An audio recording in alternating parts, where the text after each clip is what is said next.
good morning, good afternoon, good evening, wherever you may be across this beautiful blue-green globe of ours. Welcome to another edition of Seahawk Boys TV. I'm your host, Mike Barra, Seahawk Boy Mike B, in Las Vegas, Nevada. It's great to have you guys with me today, however many of you there are. All right, so happy New Year to everybody. It's New Year's Eve. I hope everybody's going to have a great New Year coming up. I myself am going to go to downtown Las Vegas and celebrate and enjoy that tonight. Last year I had a bad sinus infection, couldn't go out, so that sucked. But I'm going to make up for it this year. I'm going to go down, I'm going to get drunk, going to take an Uber. No, maybe I won't take an Uber. I don't know. Maybe I won't get drunk, but I'll have fun down New Year's Eve in Las Vegas. Was really hoping some other things would happen that would make this an even better New Year's Eve, but they didn't happen. And one of those things that didn't happen was the Seattle Seahawks making the playoffs, or more importantly, the Seattle Seahawks being relevant. They are no longer relevant. They're not important. They haven't been important since March 8th, 2022, when they lost their relevancy, when they traded away their franchise Hall of Fame quarterback who had a chance every year to win them a Super Bowl if they could put the team around him that functioned properly. Sadly, they never could. The choice was made by owner Jody Allen, a woman owner who does not understand football and is reliant upon men like John Schneider and Pete Carroll to explain football to her. And she made a very bad choice. She made a choice of picking the coach and the general manager who hadn't been successful in 10 years over the franchise Hall of Fame quarterback who had just injured himself. And the Seahawks have managed from this point to squander basically everything they got. They've got nothing really to show, very little to show for trading Russell Wilson. And for the last 3 years, this channel, maybe not for the last 3 years, but since I started this channel a year and a half ago or so, I've been telling you over and over and over again, the top priority for this franchise from that moment forward, that day that will live in infamy, March 8th, 2022, this team has needed to focus on finding the next quarterback, and they have completely not done that. In fact, they have adamantly refused to even consider looking at quarterbacks because, hey, they had Geno Smith. So once again, this is going to end up, I'm forced once again, because of all the Geno bros out there, or the Geno stands, as some people call them, to explain to you why Geno isn't the answer. He was never the answer. And anybody who really understood football, and especially understood football and how to win Super Bowls in 2024, could have told you that 2 or 3 years ago. And where we're going to go at the end of this is we're going to come up with a solution. We're going to decide what we have to do to get the Seahawks back to relevancy. We're going to have to decide what painful decisions are going to need to be made to get this team back to where everybody wants it, which is to be in the middle of the fight for the Lombardi Trophy.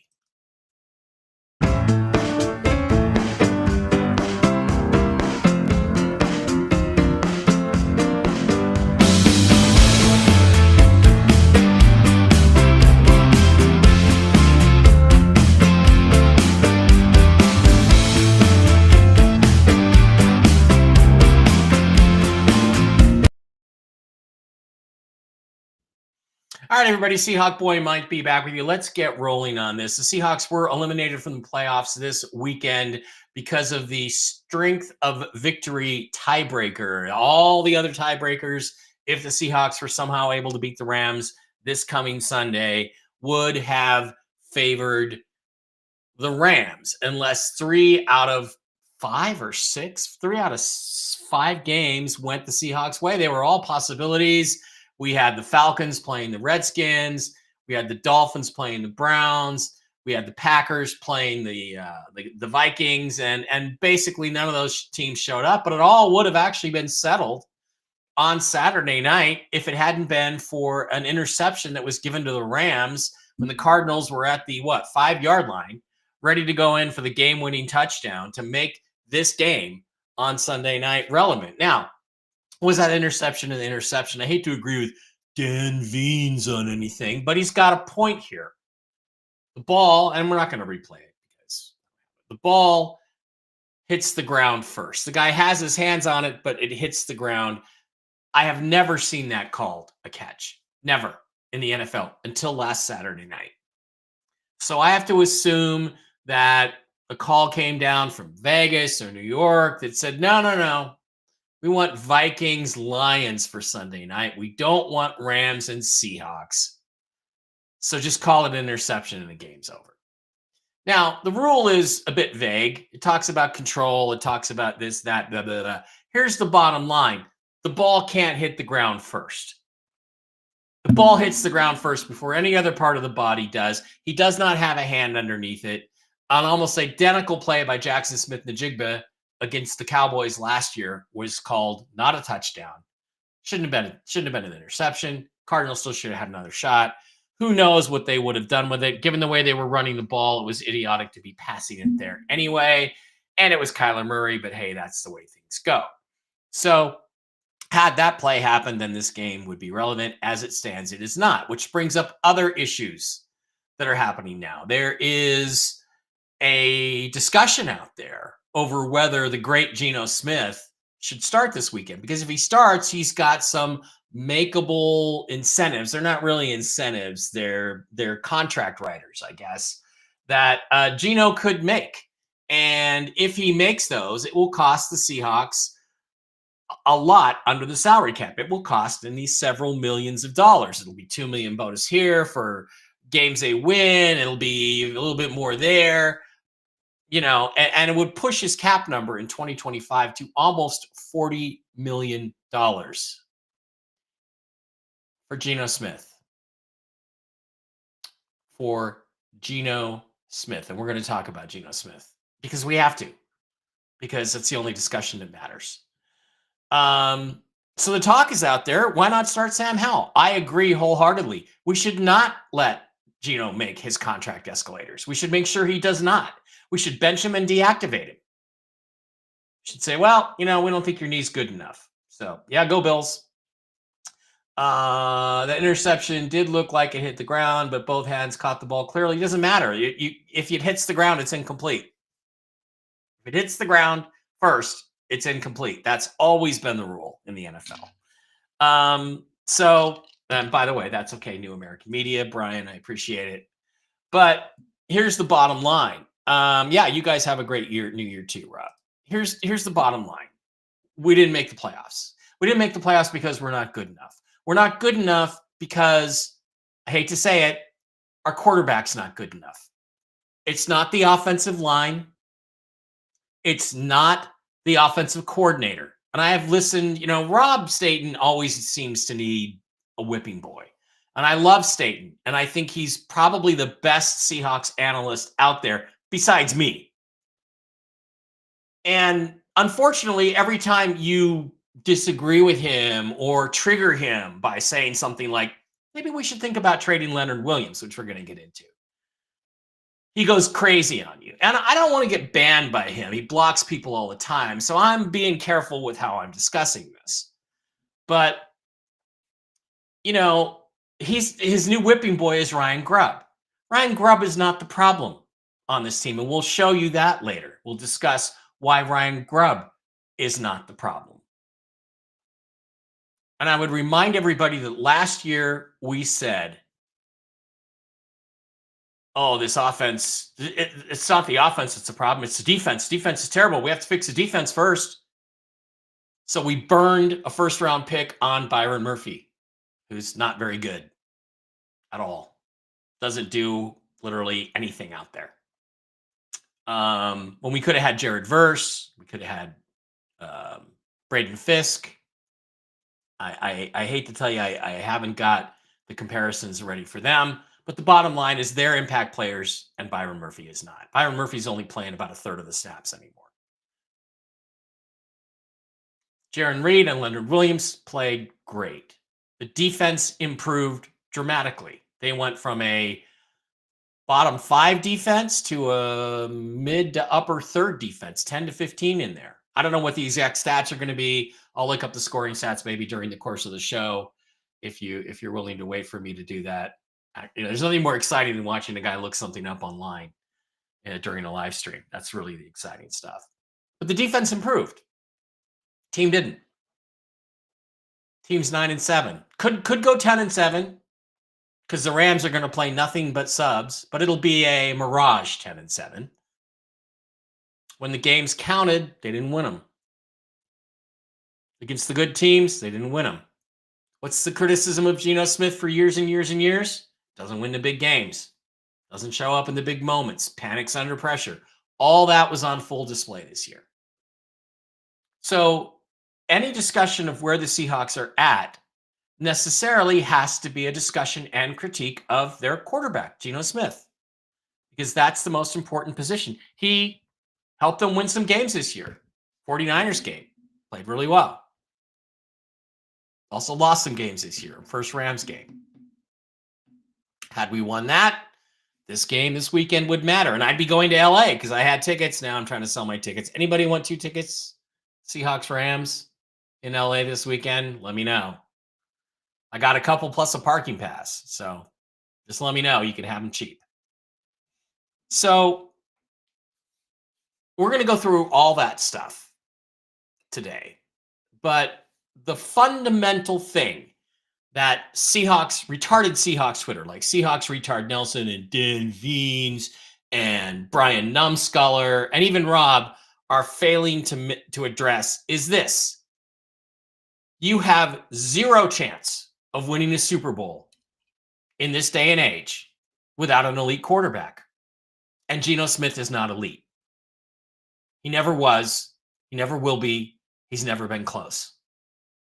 He is, at best, a bridge quarterback. Well, he should have already bridged to the guy who's going to replace him. We should already have that guy on the roster. That's another discussion for another time. Maybe it'll be a discussion today. We don't.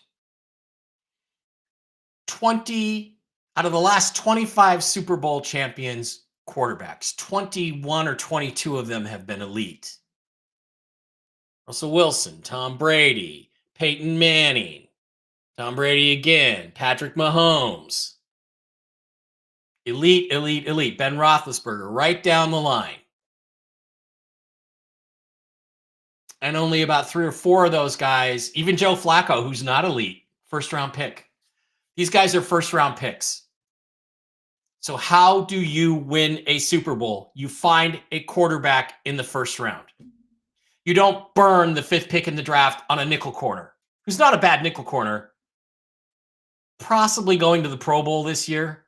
I think Witherspoon, Najigba, and Leonard Williams are probably the only 3 Pro Bowlers, guys that have a chance to go to the Pro Bowl for the Seahawks this year.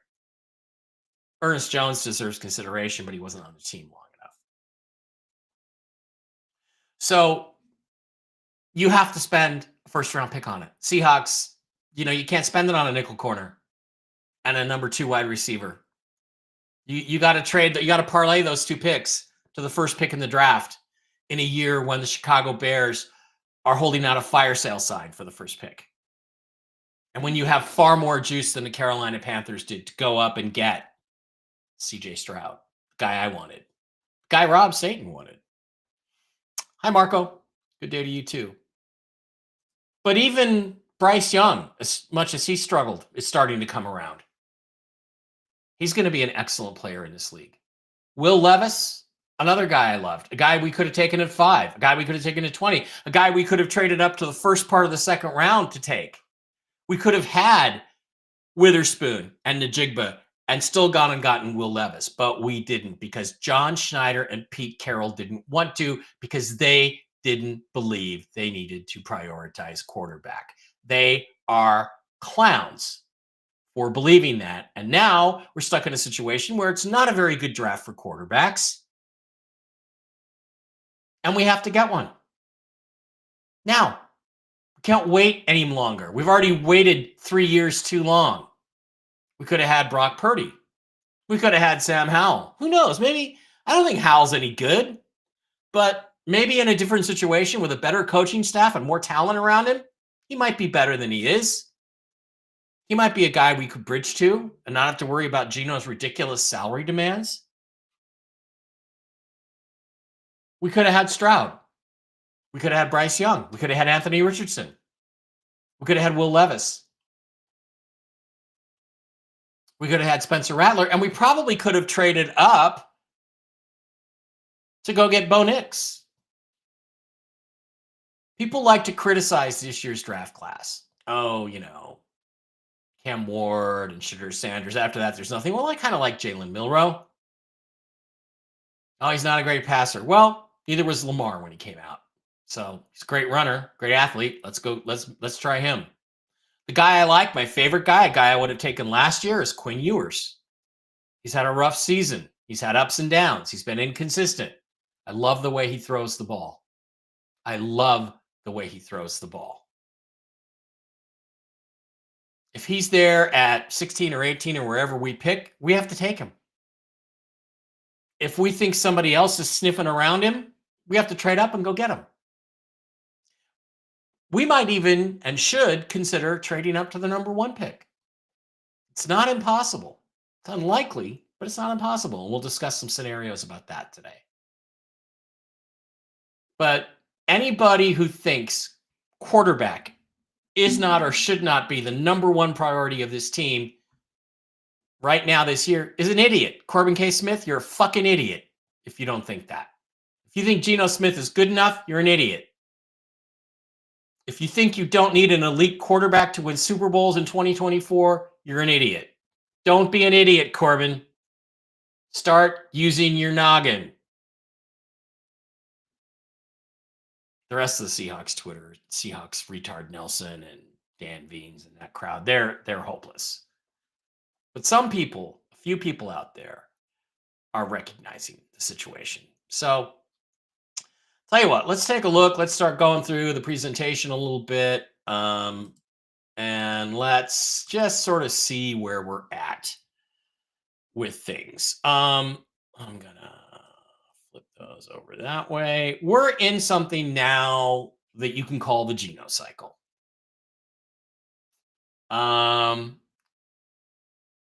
This is how it goes. The season starts with Geno as QB1 because they didn't do anything in the offseason. He plays well, mostly versus below 500 teams.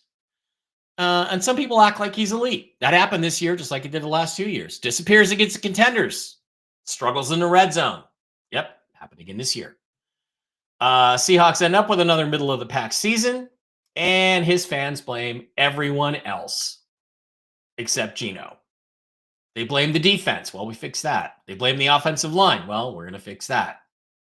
They blame the offensive coordinator. Well, we're going to talk about that. And then they say, well, our pick isn't good enough to get a QB, so Geno is our best option. This is where the Corbin K. Smiths of the world are right now. And even Rob Staten. Oh, there's nobody worth taking. I don't care. According to all of the NFL analysts last year, Bo Nix wasn't worth taking. John Frischella, one of the guys I follow, said that Michael Penix was the worst draft pick in NFL history. Really? How do you look the other day? Look like the worst pick in NFL history? How'd Bo Nix look, Rob? I told you last year, Mr. Staten and everybody else, I told you guys. Michael Penix and Bo Nix are both first-round talents. You guys didn't agree with me. You guys would not have taken them in the first round. You wouldn't take Quinn Ewers in the first round as an example this year. I would. I would have taken Will Levis with the 20th pick. I would have traded whatever it took to get up to the first part of the second round or the last part of the first round and gotten Will Levis. And right now, we'd be bridging from a very expensive and not good enough Geno Smith to a young, up-and-coming, massively athletically talented Will Levis. And oh, yeah, I get all the grief. Oh, Will Levis is ass, man. He stinks. He's played like 20 games in his career. You think you can judge a quarterback after 20 games? If he has great success, you can. You can say, this guy's got a lot more than we thought. But if he doesn't have great success, well, he's in good company. He's in good company, and we're going to talk about that. Because Will Levis might be available this year. So we're in the Geno cycle. So now, How do we get out of the Geno cycle? What does the Geno cycle really mean? What are we really talking about here? Well, there are 8 quarterbacks going to the playoffs in the AFC. 7, rather. The 7 quarterbacks that are going have one thing in common. They're all better than Geno Smith. All of them. Patrick Mahomes, Josh Allen, Justin Herbert, CJ Stroud, Russell Wilson, Lamar Jackson. Actually, it's 2. Yeah, I could only do 6 on this comparison.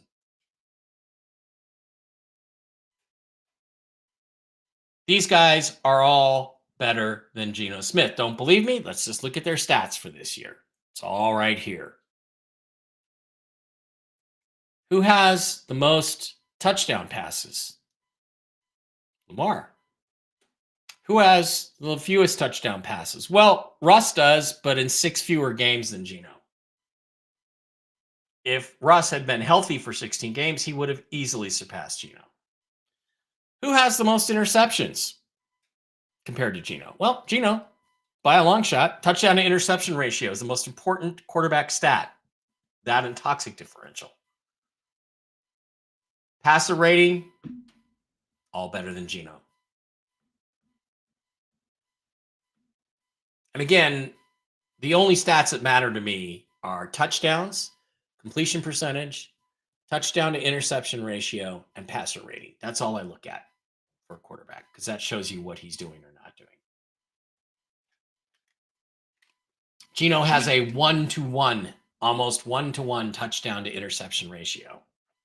A 3-to-1 or better touchdown to interception ratio is phenomenal. You are an elite quarterback if you have that. A 2-to-1 touchdown interception ratio is pretty good. You're like a contender if you have that.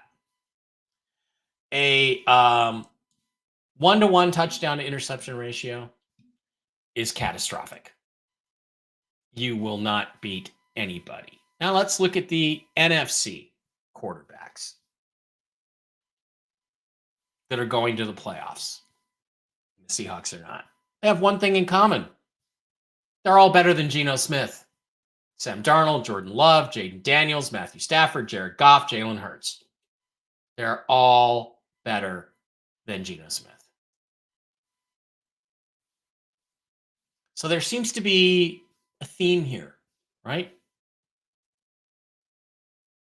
Better than Geno.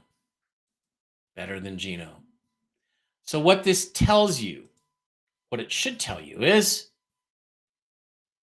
you have to get better at quarterback or nothing fundamentally is going to change for the Seattle Seahawks. It has to be the number one priority. Now, a lot of people talk about how great Geno has been. And here, that's fine. Talk about how great Geno has been. And, you know, he's elite. He does this. He does make throws that are pretty good a lot of the time. And then he has games where he can't seem to do anything other than drop it off. Now, Geno has a lot of yards this year. Okay. And the reason he has a lot of yards is because of the run after the catch of his receivers. If you look at Geno's Josh Allen's stats are fantastic, by the way. If you and Josh Allen should be the MVP. If you look at Geno's passing charts, 80% of his completions are within 5 or 10 yards of the line of scrimmage. It's all run after the catch by his receivers. Almost all of it. Very little deep stuff. So people want to blame the offensive line. How much time did Geno have to throw? Well, I've gone back through it. I've asked Grok. I've looked at some stuff. Looks like he averages about 2.6 seconds to throw the ball, which is dead middle of the pack in terms of time to throw the ball. So it's not the offensive line. I don't care what anybody says. But a lot of people want to blame Ryan Grubb. Oh, Ryan Grubb's just not good enough. He's the problem. Do I have problems with Grubb's play calling? Sometimes. Yeah. Running the ball is not one of the problems I have with it. He runs the ball when the team is effective running the ball. When the team's not effective, he doesn't.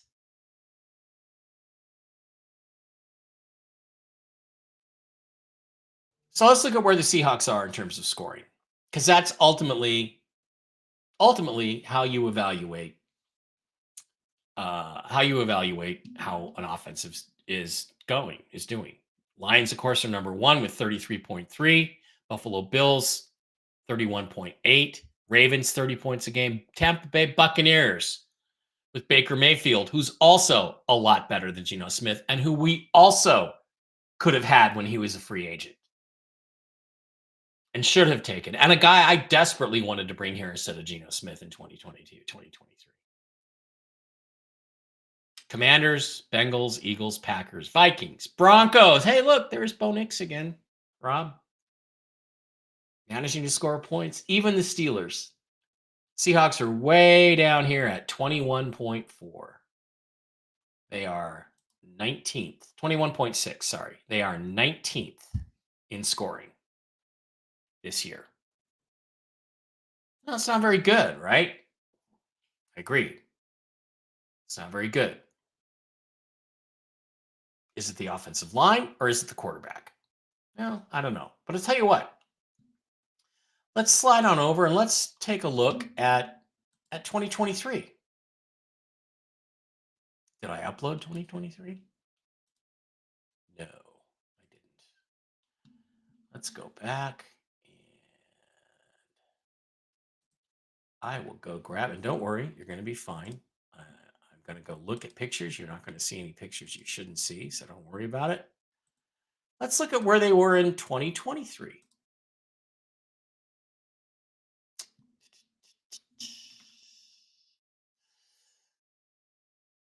Oh, why does it keep saying 2020? Oh, you know what? Did I have the same file twice? Let's go check this out. Did I misname them? Yeah, I misnamed them. All right, here we go. So, was there any difference between 2023 and 2024? No. This is 2023 with Shane Waldron. We were 17th in scoring in 2023 at 21.4 points per game instead of 21.6. So we actually improved this year under Ryan Grubb. Now, again, do I have an issue with Ryan Grubb's play calling? Yeah, sometimes. Enough to give up on him and dump him after 1 year? No. No. The offense made progress this year. It's there statistically. It's small, but it's progress. And is it moving in the right direction? Yeah. There were times when the Seahawks offense actually looked like a 21st century NFL offense this year. There were no times under Pete Carroll when we looked like that. None.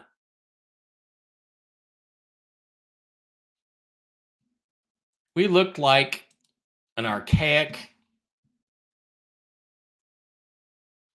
joke of an offense. We've started to improve. So, if we are in fact getting a little bit better, why should we get rid of the offensive coordinator? Is that a smart thing to do? Is it it's Rob's wet dream, but is it the right thing to do? No. What we need to do is get a better quarterback. So everybody wants to complain about, well, Geno Smith. How do you get a better? This guy's not better than Geno Smith right now. That guy's not better than Geno Smith right now. Doesn't matter. we're going to have to take a step back to take a step forward. What that means is we find a cheaper alternative to Geno Smith and his 38 to 40 million a year cap hit.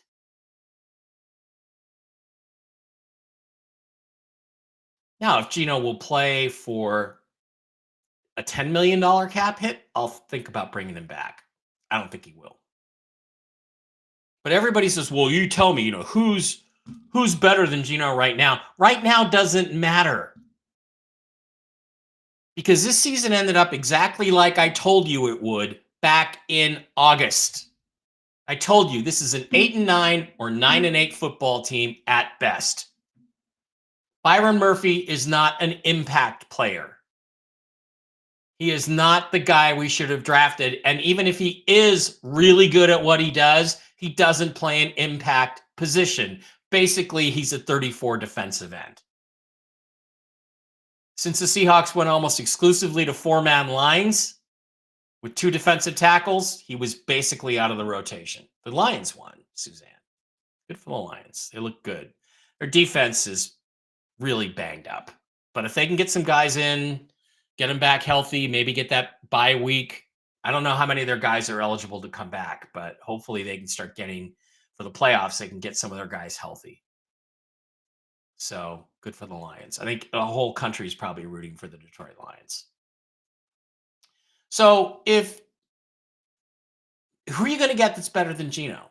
Well, I don't know. Justin Fields is going to be a free agent. What do you think about him? Sam Darnold, who's looked fantastic for the Vikings. He's a free agent. Vikings are going to have to choose between Sam Darnold and J.J. McCarthy in all likelihood. Let me check their cap real quick.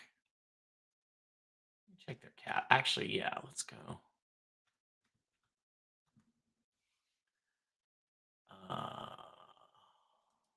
Over the cap.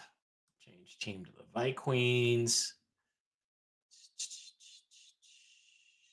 There they are, the Vikings. And let's share this tab.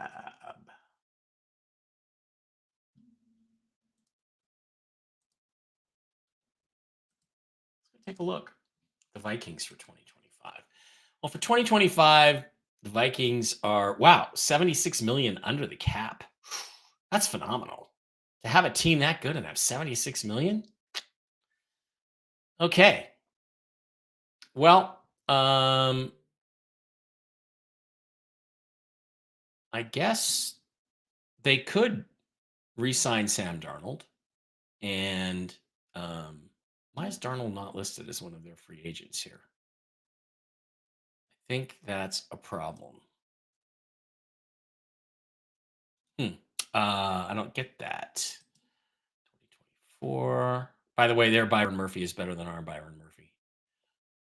Yeah, Sam Darnold's cheap, but they don't have him listed as a free agent. So look, Sam Darnold's going to command a lot of money.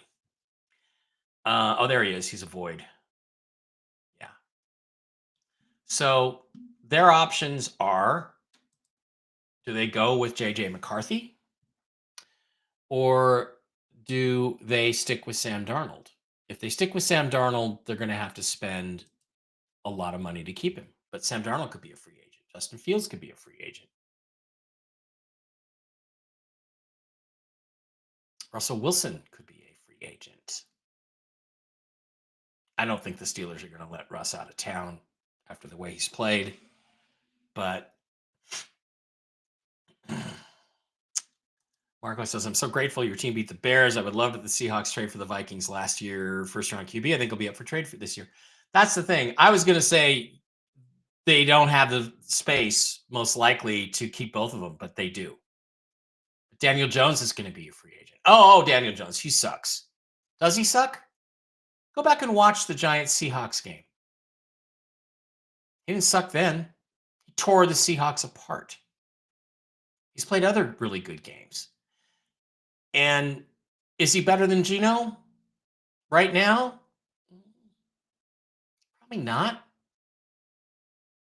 But he has the physical tools to be better. Nope, nothing new from Iraq. Star Wanderer. He has the physical tools to be better. And he's really close to Geno. And he's 10 years younger. So these are all options.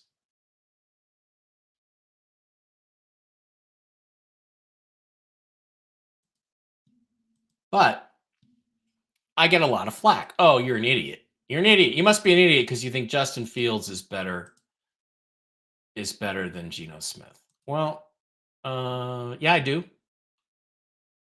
I kind of do. I kind of think he's better.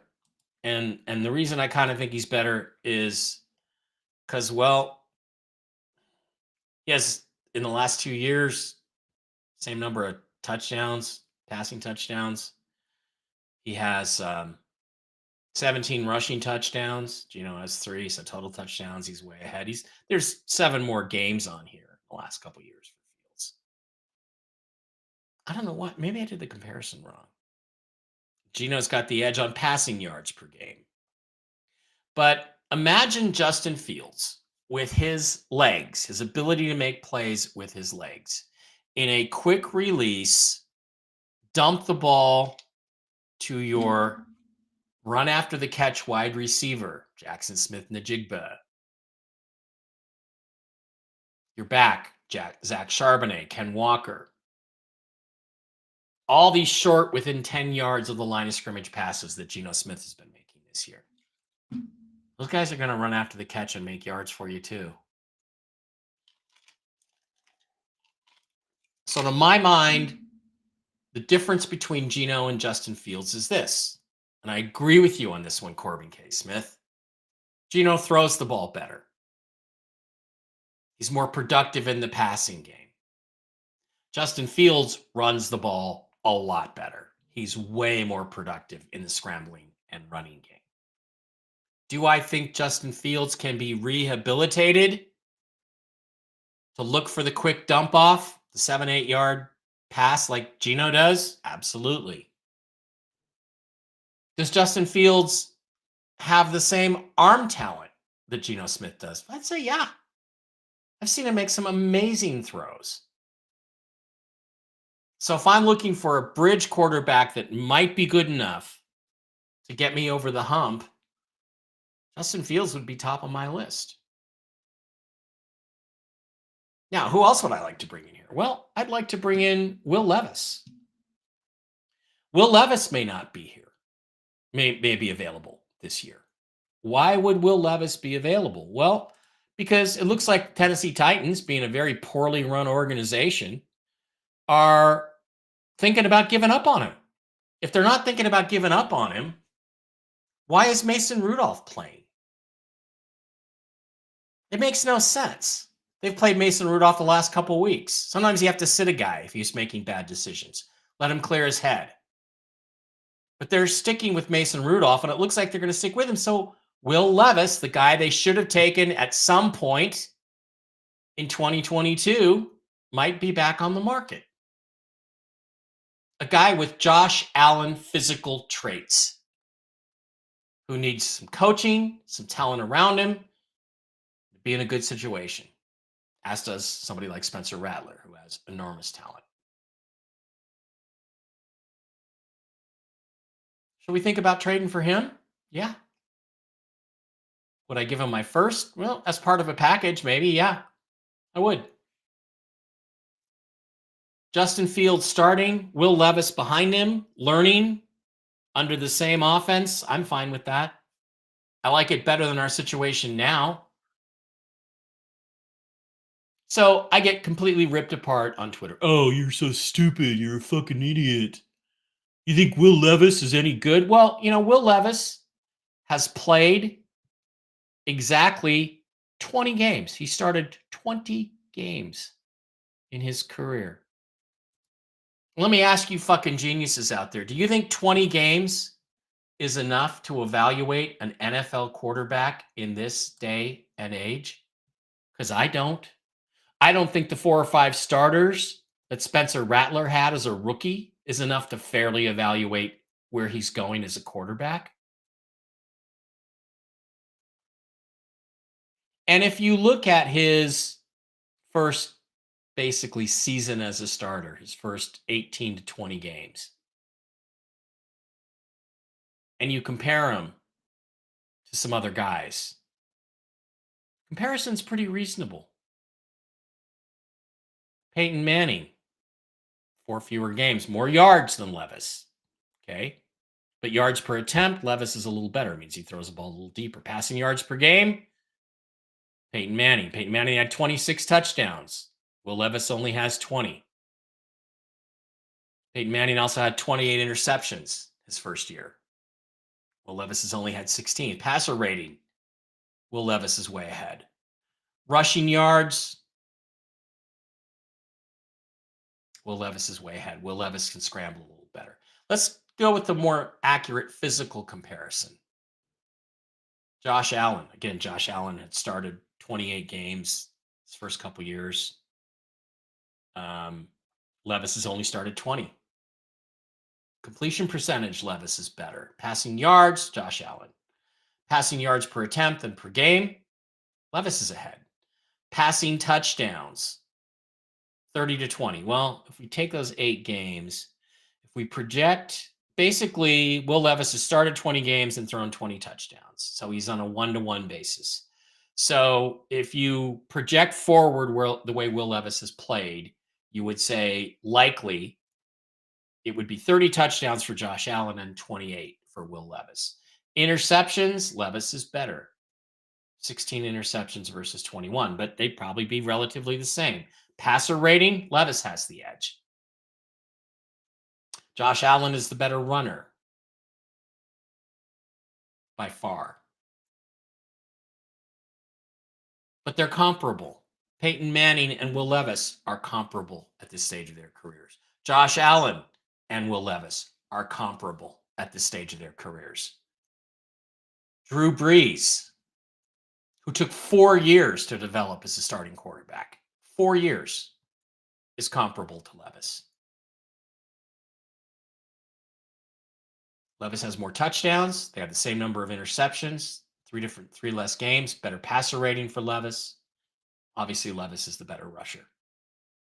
The point is, if you give up on Will Levis, if you give up on Peyton Manning and Josh Allen and Drew Brees, who had comparable stats, at the same time, everybody's giving up on Will Levis, you have 3 guys who would never have made the Hall of Fame, and they're all going to the Hall of Fame: Manning, Allen, and Brees.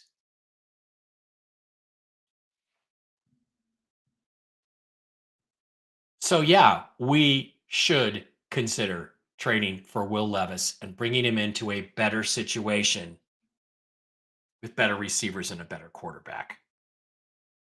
Sorry, a better offense. Now, this, if they were to do it, would change very dramatically the rest of the offseason plan. The number one thing I think is to dump Geno. Not just because I don't like Geno, because I like him fine. It's all of the other things about him that are frustrating that get me. It's time to move on. This organization cannot afford 38 to 40 million in salary cap taken up by Geno Smith. They can't. So we have to just seriously look at the alternatives. The major thing to recognize about Geno Smith is that he is in decline. He is in an extremely significant decline. Now, again, I got blocked by Corbin K. Smith because I argued with him in 2023, between 2022 and 2023, that I didn't care how good a season Geno had in 2022. And he had a very good season. Look at this: 4,200 yards, 30 touchdowns, 11 interceptions, 3-to-1 touchdown interception ratio, 100.9, 101 passer rating. That's a really great season for any quarterback. But what I tried to explain to Smith and to all the other dumbtards out there who don't really understand football is that there has never been an over 30 NFL quarterback who has had his career year past the age of 30 who has been able to reach that level again, ever. And some people, oh, Rich Gannon. Now, Rich Gannon's peak year was 2002 when he won the MVP in one of the most egregious jokes of an MVP award ever. But he did win the MVP. That was his peak. 2 years later, he was out of football.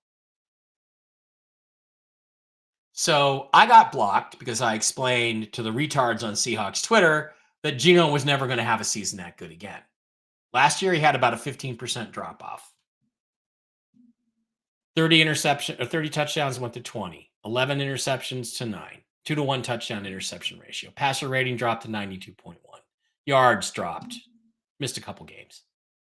2024, it's gotten even worse. Touchdowns have now dropped to 17. Interceptions have now skyrocketed to 15. Passer rating dropping even further to 90.5. This is a sharp downward trend. Geno is not going to magically get back to his 2022 level next year. He's almost certainly not even going to get back to his 2023 level this year. Look at what's going on. 3-to-1 touchdown interception ratio, then 2-to-1, now 1-to-1. What's it going to be next year? Is this a guy you can afford to pay $40 million a year to, or $38 million a year? Or for that matter, $25 million a year? This is a $10 million a year backup quarterback is where this guy is trending. So would I replace him? Yeah. First of all, I would cut him. And if he can't find another deal, I would bring him back on a cheap backup deal. I'd be totally fine with that. As long as we went out and got a J.J. McCarthy, a Will Levis, a Justin Fields, a Quinn Ewers, a Jalen Milroe to be the heir apparent to come up and take his job in a year or two.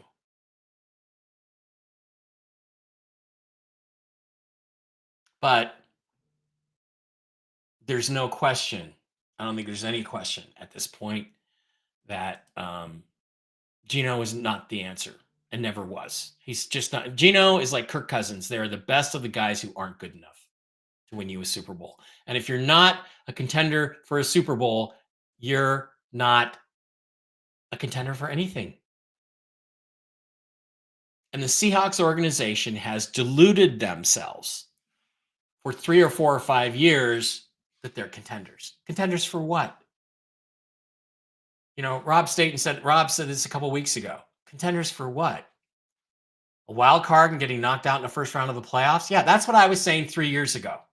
That we needed to break out of this mediocrity because you could just stay in mediocrity. You draft mediocre players like Byron Murphy instead of Jared Verse.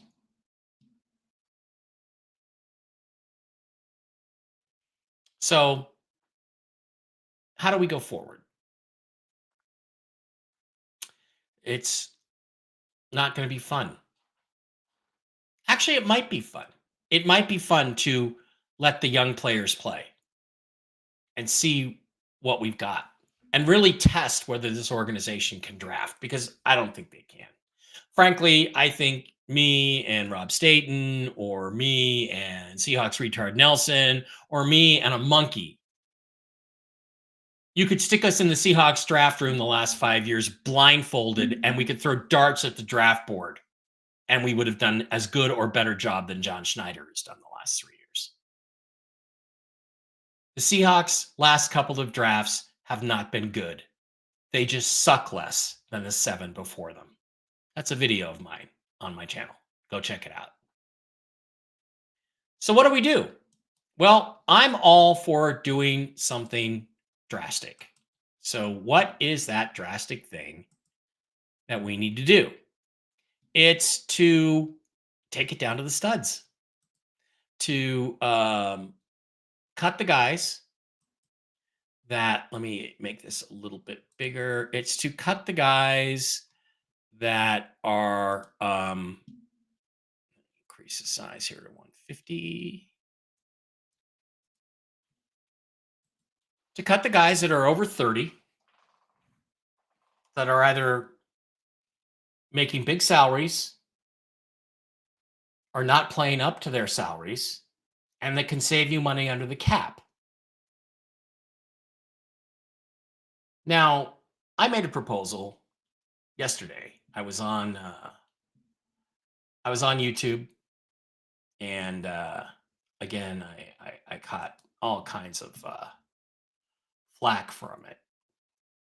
But I was on YouTube, and Rob Staten did his thing with Jeff Simmons, and let's go find that. Where did I put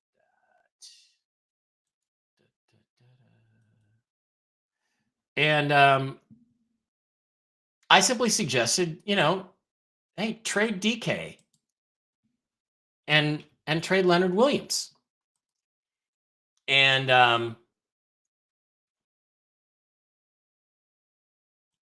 let's go. Oh, where is yesterday's live stream?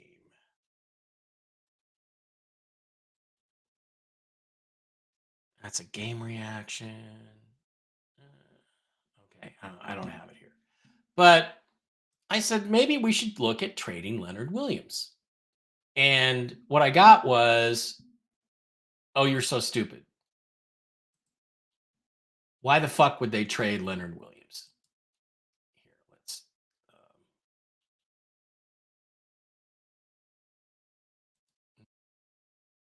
we'll mute that. I'll go to his channel. Go there. Seahawks eliminated from playoffs. Yeah. So let's slide down. Take a look at the comments here. Because somebody made a comment to the effect about what to do. And I said, trade DK and Leonard Williams, cut all the high price guys, go get a young quarterback and rebuild with a new general manager. And so Rob came in and said, why the fuck would they trade Leonard Williams? That's crazy. They'd be eating $16.6 million to watch their best player play somewhere else. That seems to be a really big deal to him. I don't give a shit where he plays. I give a shit about where my team is headed. That's what I care about. So I was using my phone and I was also using my computer. I said, hey, he's 31 years old. They aren't contenders. Byron Milk Carton Murphy should be getting more snaps if he's any good, which is true. That's not why they drafted him. And they'd clear up 20 million in cap space. They wouldn't be eating anything except on paper because that's all dead money is. They'd be creating cap space to spend on players at other positions. That's why the fuck. So then Rob hits me with trading away your best player at the expense of $16.6 million to save $12.5 million, not $20 million like you claim, would be really, really stupid. Well, first of all, no, it wouldn't, Rob. The $16.6 million is meaningless. Dead money doesn't matter. The only thing that matters is cap space. So whether it's $20 million or $12.5 million, that's money you can spend on players. For $12.5 million in cap space, you can sign 2 quality starters for that. For $20 million, you can sign 3. And I said, okay, yeah, it's $20 million if it's a post-June 1st trade, which is what I was saying. And also, dead money is irrelevant. The only thing that matters is cap space. Dead money only matters to the owner who has to write a check when the player walks out. That's true. There are people who don't understand the salary cap and are stupid. And they think that dead money means something. No, the only thing that matters is cap space. That's how you evaluate the health of your salary cap, is how much space you have to spend on bringing in better players. Dead money doesn't mean anything. If they have $100 million to spend, I don't give a fuck if they have $150 million in dead money. And neither should anybody else. They got $100 million to spend on new players. That's exciting. So then Rob comes back again. So you want to wait until the summer or training camp? when you get nothing in terms of value to trade away your best player while not benefiting from the saving at all because you wouldn't be able to do anything on the market months after free agency. Come on, this is a truly horrendous take. Let it go. Well, again, he's wrong. He's the best player on a team that's not good enough and isn't going to be good enough next year. We all know that. We both know that already. So if you're asking me if I want to get something for a 31-year-old player on a team that needs to be rebuilt from the studs up, the answer is yes. As to the June 1 designation, I would remind you that last year we acquired Ernest Jones during the course of the season, and we needed to have the cap space to make that move. Obviously, there are lots of other ways the Seahawks can create enormous amounts of cap space in the 2025 offseason, which we're going to talk about in a minute. But if you don't like that plan, then I would trade him during the draft and only take the lower cap savings. I don't understand people's obsessions with dead money. It doesn't matter. All that matters to the team is how much cap space they have to acquire new players. So would I like to have 8 to 10 million in cap space and maybe a 4th round pick for Leonard Williams to go get a couple of offensive linemen with? The answer is yes, absolutely. And there's nothing horrendous or crazy about that idea. So Rob comes back again to paying Williams $16.6 million to play somewhere else to save $12.5 million is really, really, really stupid. Come on, it's one of the silliest things I've read in a while. And the fact you keep doubling down on it is crackers. You have your head up your ass, Rob. It's not coming out of your pocket. You act like it's coming out of your pocket. You can get 2 or 3 younger starters for $12.5 million, plus you get a draft pick. Would be different if the Seahawks were going to be any better than they were this year, but we know they are. And then this guy, I read this entire thread thinking of evidence of being a troll with service, but I think you're being sincere. Cheers to one of the worst Seahawks takes I've seen all season.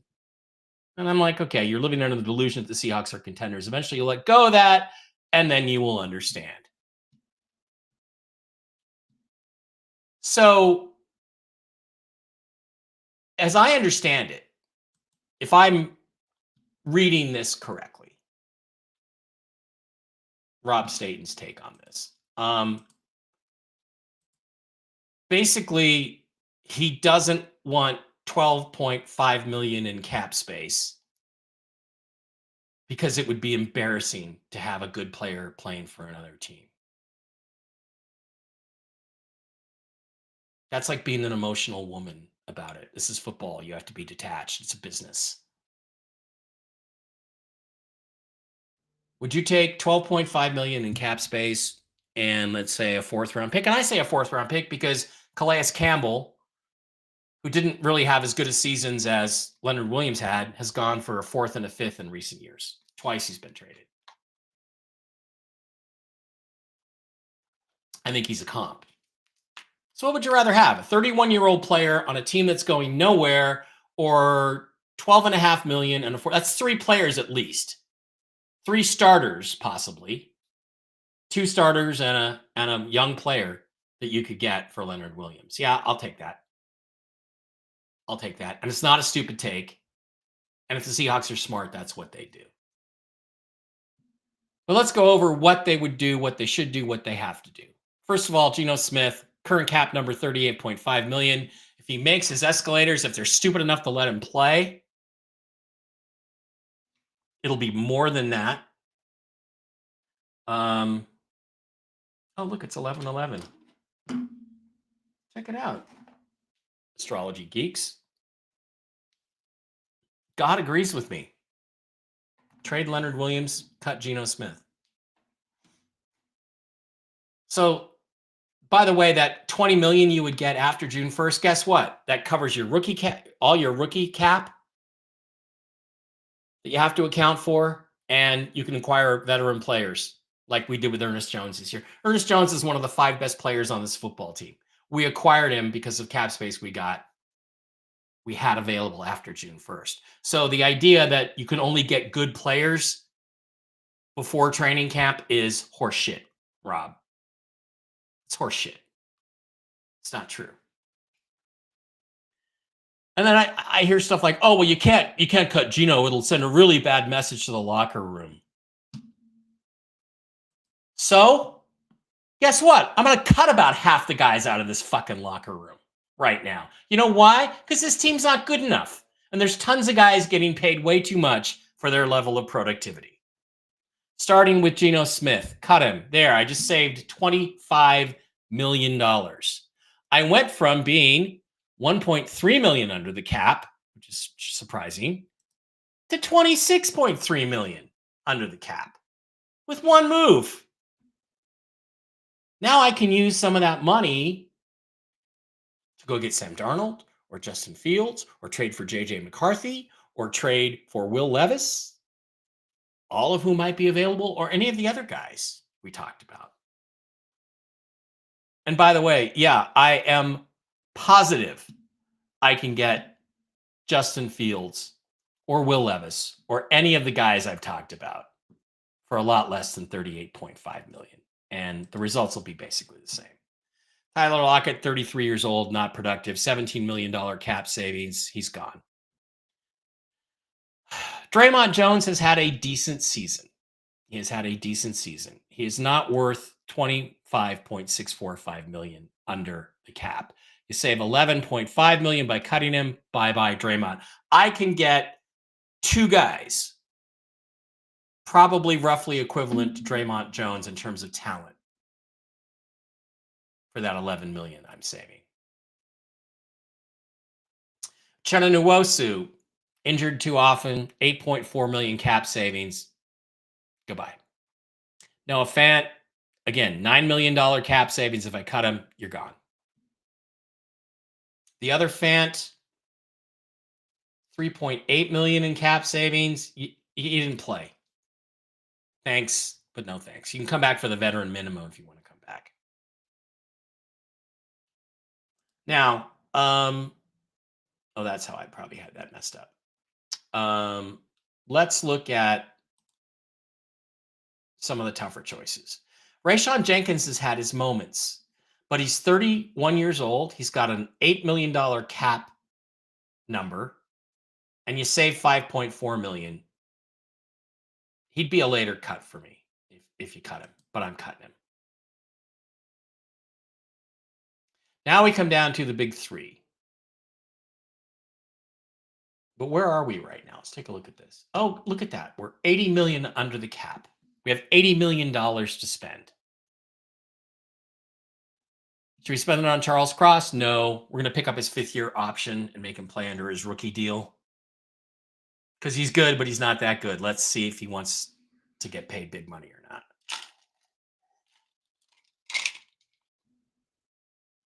Now, what if I decide I want to trade up for a quarterback? What do I have to trade? Well, I have DK Metcalf. If I trade him as part of a deal to go get a quarterback, I save another 10 million under the cap.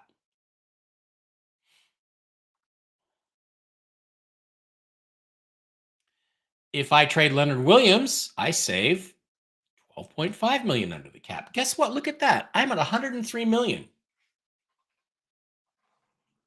And what have I lost? A quarterback who I can replace with a younger player who's probably just as good, or a developmental player like Will Levis or JJ McCarthy who has a chance to be better.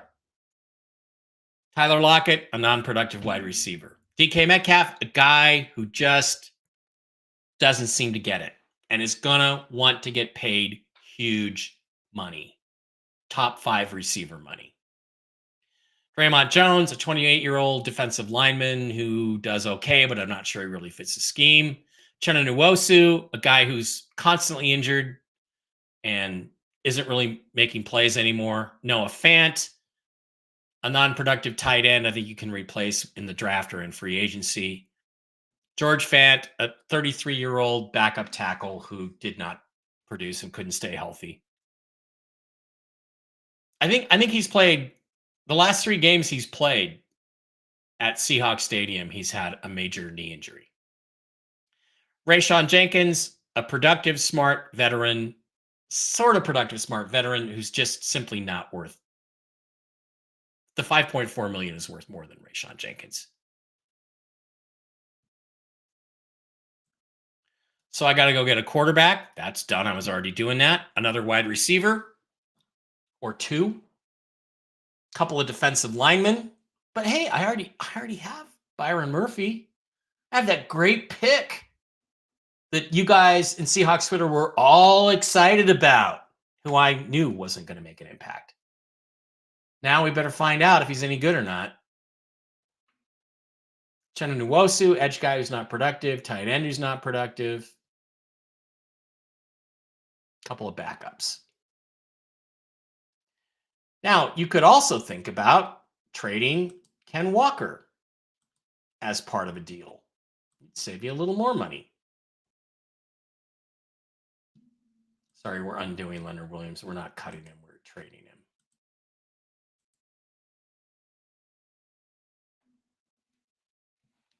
So we'd have $105 million to spend on new players. One of those is going to be a free agent wide receiver or two.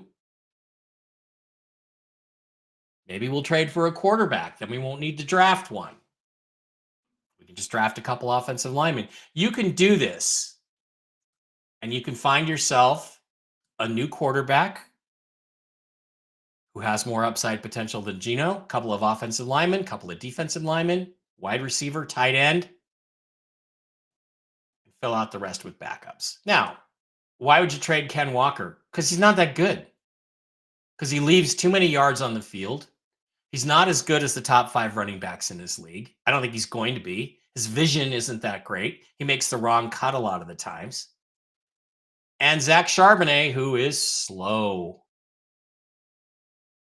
He might have been injured early in the year. He was just so slow. Not a guy who's going to get to the edge. But you got Ken Walker, and you've got Kenny McIntosh, and you draft another running back. I didn't see that much difference with Walker out when they gave the ball to these two guys. Early on in the season, they wouldn't give the ball to McIntosh. So what am I doing?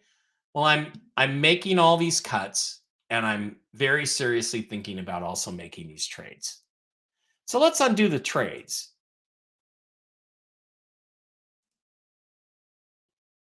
We still have 80 million in cap space. 80 million. It'll put us in the top 5 of cap space next year, probably.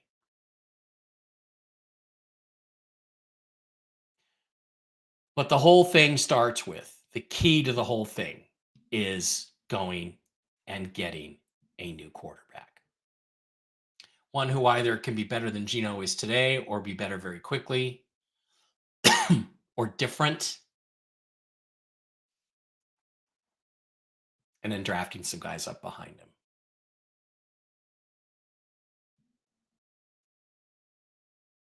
What do you think would really happen if we traded Leonard Williams?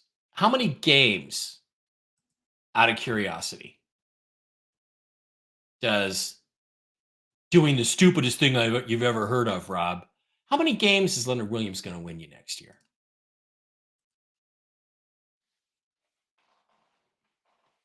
Do I want to trade Leonard Williams? Not really.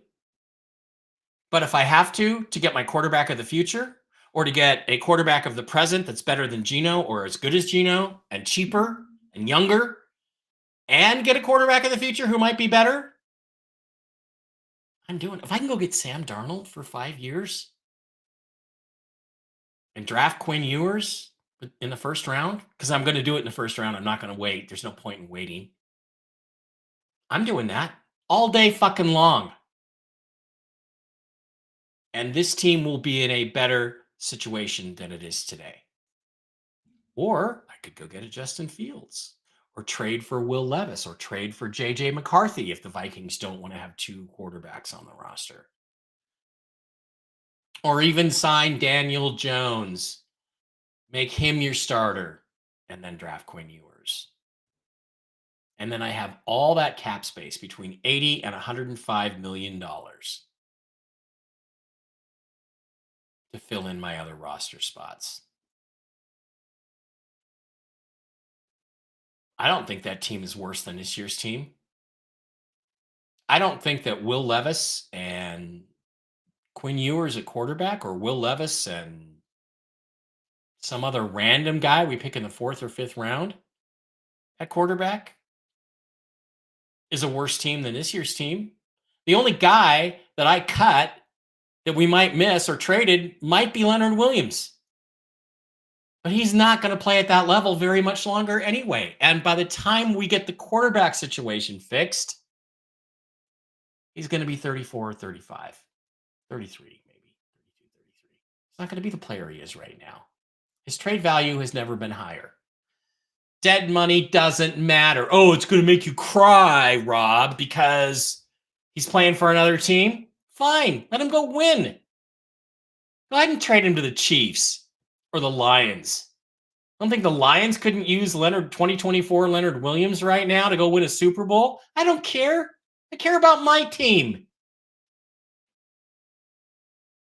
I don't care if he plays for somebody else. Oh, we have to eat the dead money. No, we don't. You and I don't. The fans don't. The only person who has to write a check is the owner, and they're not going to write a check for $12.5 million or whatever it is. They're going to write a check for something less than that for whatever the prorated remaining proration is on the bonus. I got news for you. Jody Allen's one of the 30 or 40 richest people in the world. She can afford it. It's not a problem.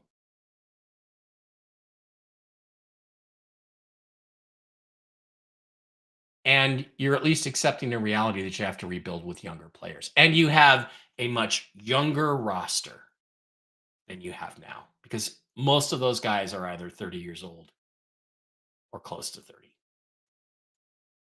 So look, leave comments on YouTube, whatever. I'm going to send this video to Mr. Staten, who will probably block me everywhere because I disagreed with him. And because my points are valid.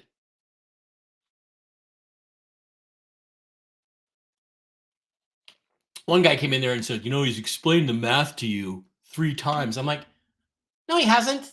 The math? What? Yeah, the math is that we would save $12.5 million if we could spend on 2 starters and get a draft pick. That's the math. And the only price for that is that on some accounting sheet somewhere it says we have dead money. Guess what? We have 80 to 105 million to spend anyway. And we should be able to go out and get better players than Draymond Jones and Uchenna Nwosu and the Fant brothers that we're cutting. They're out there. We should be able to go get them. So that's my plan. It may seem radical, but it's really not, because the young players that have a future with this team would still be on the way up. They'd still be on the team.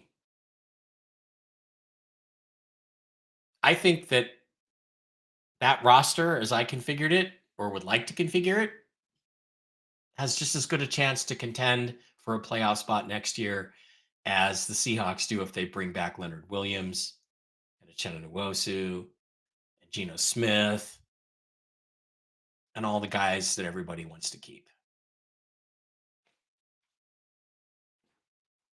Prove me wrong. The math doesn't support you. The math only supports you if you get your knickers in a twist, to use a British expression, over dead money. Who gives a fuck about dead money? The only thing that matters is cap space. How much you can spend. And baby, with very few painful cuts, we can spend a whole lot. Well, maybe the free agency class isn't that good this year. Fine. Then roll it over into next year and spend it next year. Get some veteran minimum guys in here. Fine. Did that this year. Found some better players. Ernest Jones was available in the trade. Went and got him.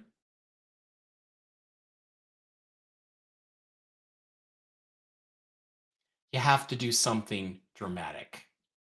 And if the players don't like it, that you're not letting Geno reach his escalators, get rid of him.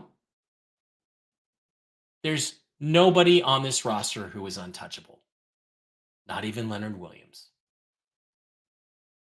Maybe Smith Najigba, maybe Nick Jig. I don't think I would trade him. But if somebody came to me and said, tell you what, We'll give you JJ McCarthy for Najigba. I'd go. "Mm,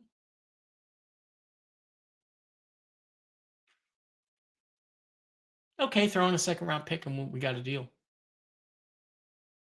Because you can always find wide receivers. Imagine having that much space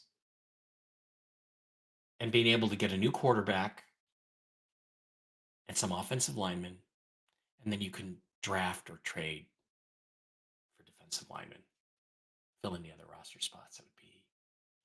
It'd be glorious. But I don't think they're going to do that. It's going to be really interesting to see what they do. It's going to be really interesting to see if John Schneider survives, because he shouldn't. Because we should not be in this mess. We should have already had our quarterback of the future on this roster. He should probably have been playing this year after sitting a year or two. Unless he was CJ Stroud, which is possible. So that's what we should do. Let's see if they do. Let's see if they have the guts to do it. Thank you guys very much for being here. I appreciate it. And leave your comments. You disagree with me? Fine. Try to be polite, unlike Mr. Staten. Try to be polite.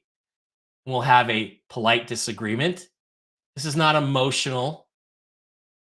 You know, you want to get emotional over dead cap money, go right ahead, but it's completely nonsensical. Because dead cap money doesn't matter a damn. The only thing that matters is how much cap space do you have to spend on better players. All right. See you guys later. Mock drafts and things coming up. We'll see. Bye-bye.